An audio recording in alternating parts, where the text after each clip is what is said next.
di sisi lain juga kita sedikit berharap terhadap penegak hukum untuk menertibkan yang travel liar yang membuat terminal bayangan sebetulnya bukan anggota kita yang AKDP itu, Pak. Tapi karena memang seolah-olah, kalau dulu saya berapa kali berpendapat mengumpamakan, kami angkutan umum ini ibarat bertinju di atas ring, itu tangan kami diborgol, Pak. Baik. Sementara yang liar dibebaskan. Baik. Dengan tanggung jawab kewajiban-kewajibannya. Mereka tanpa kewajiban. Artinya belum ada ketegasan juga dari pemerintah berarti, Pak Imral, ya? Belum ada. Saya beralih kepada Bang Budi. Bang Budi Syukur. Bagaimana tanggapannya di awalnya Bang Budi tentang kasus penusukan yang terjadi sehingga juga memakan korban? Ya, terima kasih, Kota. Ya, pertama saya izinkan saya mengkoreksi ya judul kita. Baik. Terminal bayangan makan korban, terminal regional sepi. Saya dari dulu konsisten mengatakan terminal bayangan itu adalah terminal ilegal. Baik. Ya, jadi terminal ilegal makan korban, terminal regional sepi. Ya. Kenapa dari dulu saya selalu mengatakan bahwa termasuk travel, saya tidak mau mengatakan tuh travel itu travel liar dan sebagainya. Saya mengatakan itu travel ilegal, ya, karena mereka itu tidak punya izin menjalankan kegiatan usaha tidak sesuai dengan mekanisme dan aturan yang berlaku di negara kita. Begitu juga terminal ilegal, tidak ada aturan yang membolehkan mobil, kendaraan menurunkan maupun menaikkan penumpang di tempat itu. Nah, sehingga artinya itu salah dan menyalahi, ya, tidak sesuai dengan aturan, itu namanya ilegal. Nah, kalau di satu tempat tersebut kita katakan tempat itu ilegal, itu saya mengibaratkan itu suatu hutan rimba dan berlaku di sana hukum rimba. Baik. Ya, siapa yang kuat itulah yang berkuasa, dan itulah yang terjadi di tengah masyarakat kita, pemakai jasa angkutan dan angkutan yang legal tersebut, ilegal tersebut, dan itu tempatnya juga tidak satu. Nah, dan ini tentu berdampak juga kepada terminal yang resmi tadi. Nah, kalau di tempat yang ilegal itu dibiarkan, ya, dalam tanda kutip oleh pemangku kepentingan di sini, ya, termasuk aparat penegak hukum, dan itu terjadi pembiaran.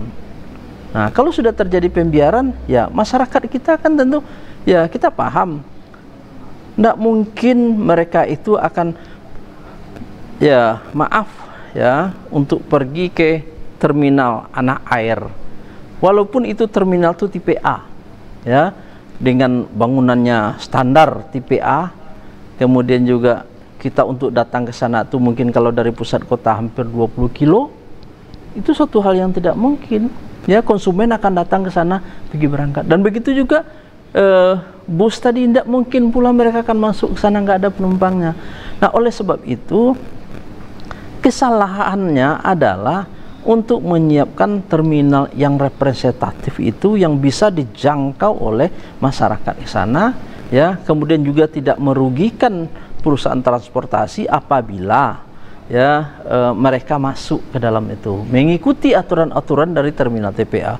Saya melihat itu pembangunan terminal TPA itu berarti sudah, ya, tidak sesuai, tidak efisien, tidak diperhitungkan sedemikian rupa. Yang penting, wah, saya bangun terminal TPA, Sumatera Barat sudah punya terminal TPA, tapi malu kita kok jadi seperti ini. Nah, lalu akibatnya apa gitu kan? Nah, kita itu latah, ada proyek dari pusat, ya kan gitu, ini tanah, yang penting bangun dulu. Nah, akhirnya efisien ke depannya nggak dipikirkan. Nah, kami melihat di sini ini harus menjadi pertimbangan, ya, harus ada solusi, ya, agar, ya, kejadian-kejadian ini jangan terjadi lagi. Nah, tapi saya pasti mengatakan di terminal ilegal tadi pasti ada yang bikin, ada yang membikingi, ya. Kenapa ya aparat penegak hukum di sana itu tidak bisa membereskan? Nah, kalau itu dibereskan di sana itu tidak ada terminal ilegal tadi, tentu terminal resmi tadi pasti ada solusinya.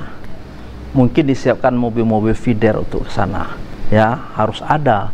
Disiapkan feeder mungkin dari Imam Bonjol, kemudian dari Lubuk Bagalung atau dari mana. Jadi harus ada keinginan tersebut. Kalau melihat saya sekarang ini berdiri sendiri karena terminal TPA itu dikelola oleh Balai Transportasi Darat, ya, mewakili Departemen Perhubungan, Kementerian Perhubungan. Makanya pemerintah provinsi itu juga bisa berbuat apa karena kewenangan berada di kementerian. Sedangkan pemerintah provinsi, dinas provinsi, dinas kabupaten kota, saya yakin akan baku tangan aja untuk ini. Ya kerjalah sendiri. Itu suatu apa namanya tuh, suatu dilema karena ada kewenangan-kewenangan itu berada di satu di kementerian, yang TPB-nya kewenangan berada di provinsi, TPC-nya berada di kabupaten kota. Rakyat kita kan nggak tahu gitu. Nah, ada terminal TPA di Anak Air itu, kalau disurvei mungkin tidak sampai 5% penduduk Sumatera Barat yang tahu bahwa ada terminal mewah di sana itu. Nah, ini kan risiko. Nah, akibatnya itu ya berdampak tadi. Karena berlaku hukum rimba di tempat yang ilegal tadi itu, ya kejadian ini. Namun kita berharap ya ada langkah-langkah konkret, ya. Belajarlah kita dari pengalaman ini, ya. Pemerintah provinsi, pemerintah kabupaten kota, dan juga harus melakukan antisipasi supaya ini jangan terjadi lagi. Ini tanggapan kami. Oke, artinya ya, tidak perlu dilembur-lemburkan juga, Bang Budi, ya. Bayangan langsung saya bilang itu ilegal. Gitu. Karena memang secara aturan ilegal ya, Bang Budi, ya. Saya kendaraannya ilegal. Ya. Orangnya ilegal. Kenapa orang yang naik kendaraan tersebut tidak dilindungi oleh asuransi jasa harja? Kalau mereka itu mobil tersebut kecelakaan, yang nggak dapat apa-apa. Sedangkan kalau naik kendaraan umum, mereka itu akan dapat santunan, seandainya meninggal dapat santunan 50 juta. Tertolong keluarga yang tinggalkan. Sedangkan ini nggak ada apa-apa. Ya naik angkutan ilegal itu resikonya gitu. Harus ada berani kita sosialisasi, jangan naik angkutan ilegal. Kira-kira seperti itu. Baik, saya langsung beralih kepada Bang Zikri. Bang Zikri, apa sebenarnya yang membuat terminal-terminal bayangan ini terus bermunculan di Padang? Bahkan ini sudah merugikan baik itu pengusaha maupun masyarakat, Bang Zikri. Ya, jadi terima kasih, Okta. Jadi saya teringat dan sering saya sampaikan juga, seorang pakar kebijakan mengatakan, ya, kebijakan publik itu adalah what government choose to do or not to do. Apa yang dilakukan pemerintah dan tidak dilakukan pemerintah. Tidak dilakukan pemerintah itu juga kebijakan. Pembiaran yang dilakukan selama bertahun-tahun itu juga kebijakan, saya lihat gitu, ya. Jadi terminal bayangan ini bukan fenomena saat ini, dan ini sudah terjadi mungkin belasan tahun sampai terminal Anak Air itu ada, sampai sekarang juga masih ada. Artinya fenomena ini sebenarnya itu sudah ibarat kata orang balgang-langgang di mata orang banyak. Sudah tahu semua itu. Jadi terminal bayangan itu kan tidak hanya di depan kampus UNP, tapi juga di ada beberapa titik ya lokasi di Kota Padang nih, di Lubuk Begalung, Lubek, di Gawung, itu juga ada. Nah, apa yang terjadi baru-baru ini, ketika hari Jumat kemarin itu adalah salah satu ekses, ya. Seperti yang disampaikan Bang Budi tadi, karena di situ tidak ada tata kelola yang benar, yang legal gitu ya, sehingga fenomena hukum rimba seperti yang dikhawatirkan oleh Bang Budi itu terjadi gitu. Nah, sebenarnya ini kan momentum juga, padahal ini sudah lama dikeluhkan, ya.